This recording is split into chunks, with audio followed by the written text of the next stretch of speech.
Thank you very much. Our next speaker is both famous and infamous in animal welfare circles. Shel Williamson is the founder of a website visited by 2 million Australians each year, PetRescue.com.au, which has grown into a national movement to save every healthy, treatable pet.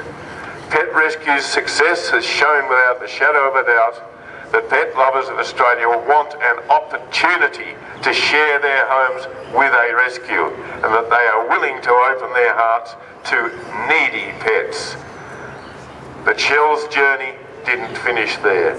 Her quest to see the end of shelter killing has now seen her writing one of the most popular, stimulating animal welfare blogs in Australia, Saving Pets. Examining the ins and outs of our current animal management system, she is both inspirational and unforgiving. Saving Pets now draws tens of thousands of Australian readers a month to learn about companion animal welfare, cat management and no-kill programs. She has travelled all the way from WA at her own expense with her baby, which must have made it extremely difficult. Welcome, Shel.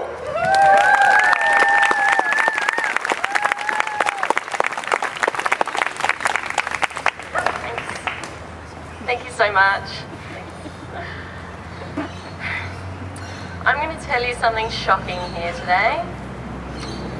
Your pet is not safe.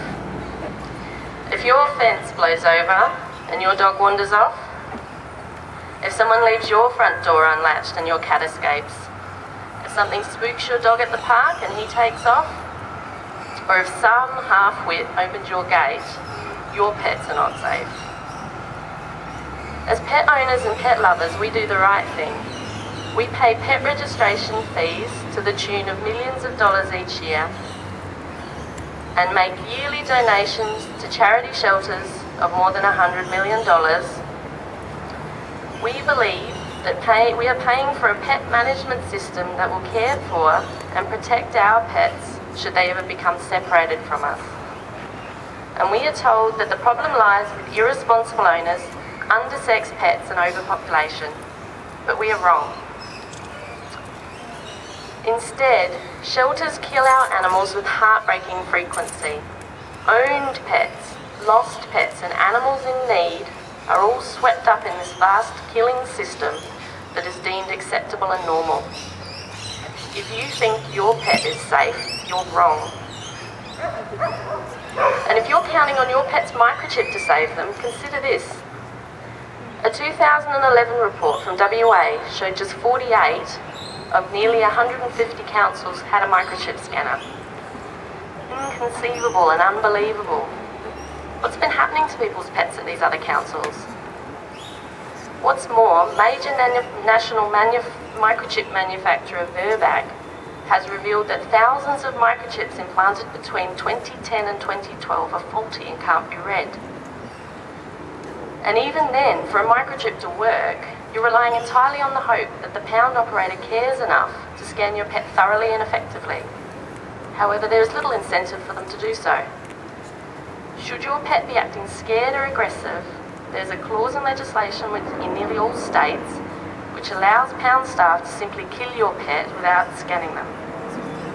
Even if microchipped, your pet is not safe. But you'll look for your pet, so how will you find him? Most pounds don't photograph pets and their images aren't placed online, so you will not be able to see easily if your pet is impounded. You'll be expected to visit every shelter in person every day to peer into cages, which is fine if you can take a day off work, but what if it takes a week? Or if your pet is on the run for a month? What if he's not at your local pound? What if someone took him to a pound outside your area? Which direction will you travel first? Your pet may be held for literally just days. The lowest is 72 hours. The pound will not look for you. Your pet is not safe. But won't the shelter care for your pet until he's found? Many pounds in Australia have no hygiene system at all, not even basic disinfectants. Few vaccinate on intake, so your pet will be housed with dozens of other pets of unknown origin, all potentially harbouring diseases that could be passed on and make them sick or even kill them. Common and treatable illnesses such as ringworm are often used as an excuse to kill. So if your pet does get sick in the pound while he waits for you to find him, he will be killed for their convenience. Your pet is not safe from the harm of this system. And how will your pet be killed? Pounds have been found to be drugging animals and allowing them to vomit, languish and die. They have been found to be using brutal injections into the heart of conscious pets. They've been found to be gassing pets in homemade, car engine-driven carbon monoxide machines. And even today, many pounds still drive pets to the local rubbish tip, tie them up and shoot them in the head. All completely legal. Our pound system brutalises pets. Your pet is not safe. These are people's family members we're talking about. Animals who, right up until the moment they became displaced, had probably known nothing but love and care. The first time most pets ever experience abuse is when they enter a pound. And even if the pound is using a so-called humane method to kill, he will still be subjected to the ultimate violence, having his life taken from him. We think the reason pets are killed in pounds is because irresponsible people dump them there. We are satisfied by this explanation because it makes us feel safe. We're not one of the irresponsible people, so our pet will be fine. None of our pets are safe in this culture of killing. More than 10 years ago, I started volunteering at an animal shelter. Being new to animal welfare, I was keen to help. I was soon convinced that if we just promoted pets better, we could place them all in homes. I had friends with website skills, I understood marketing, and I was compelled to act. We designed an adoption website that was easy to use, and we offered it free to all pounds, shelters and rescue groups. The response to PetRescue's launch from the public was immediate. They flocked to help and support our rescue groups. 2 million Australians visit our site looking to adopt a pet every year, and 95% of the animals with a PetRescue listing find homes. PetRescue's first year saw us place around 500 pets. This year, we're set to place more than 50,000. And yet, a huge number of dogs and cats are still being killed in Australia's pounds and shelters every year. In fact, it's still the leading cause of death for companion animals in our country, more common than death by accident, disease or old age. So I began to ask, if it's not simply a marketing issue, what is it? When you start to investigate the way pounds are run in this country, when you start to really crunch the numbers, a single truth becomes terribly obvious. Councils simply don't see it as their job to save the lives of the animals in their facilities. Killing is as acceptable as not killing. They don't regard our pets as precious, nor do they see their lives as valuable. Just 2% of PetRescue members are pounds, despite the service being completely and absolutely free. Many pounds still refuse to offer an adoption program of any kind. Many are still shooting companion animals with firearms. Practically every pet who's killed in Australia today was never offered for adoption. So it's not that there aren't homes for these pets. PetRescue's success has proven that. It's that these pets are still not being given the chance to find them.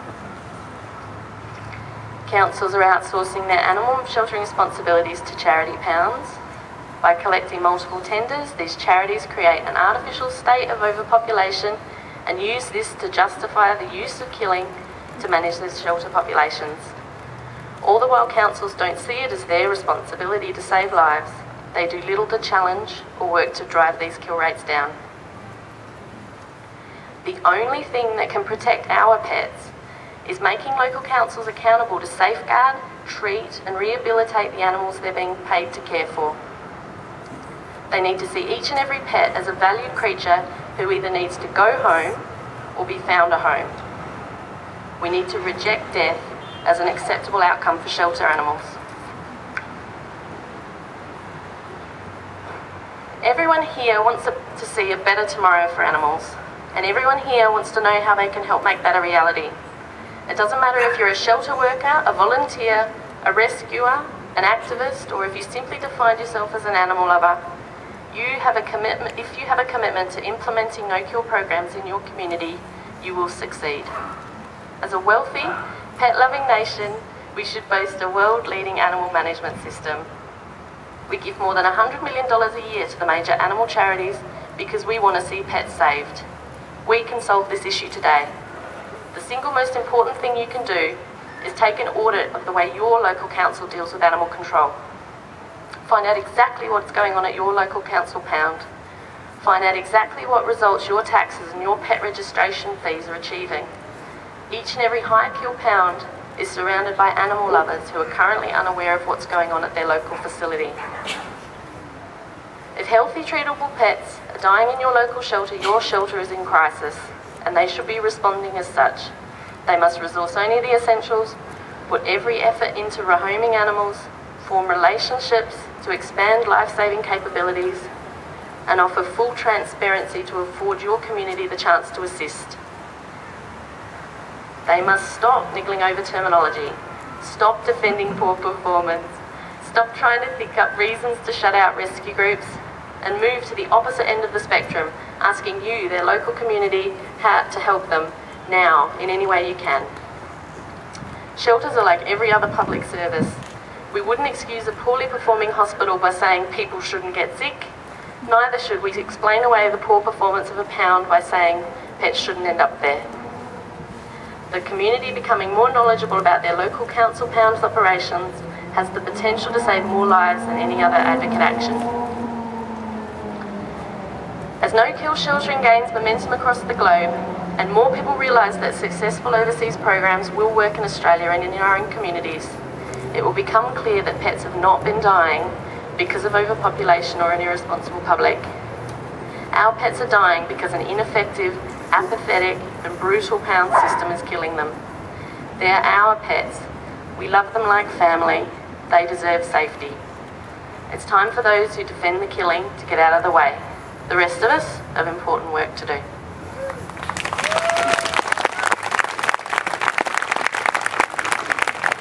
Thank you, Shel, for your wonderful words and amazing dedication to this cause.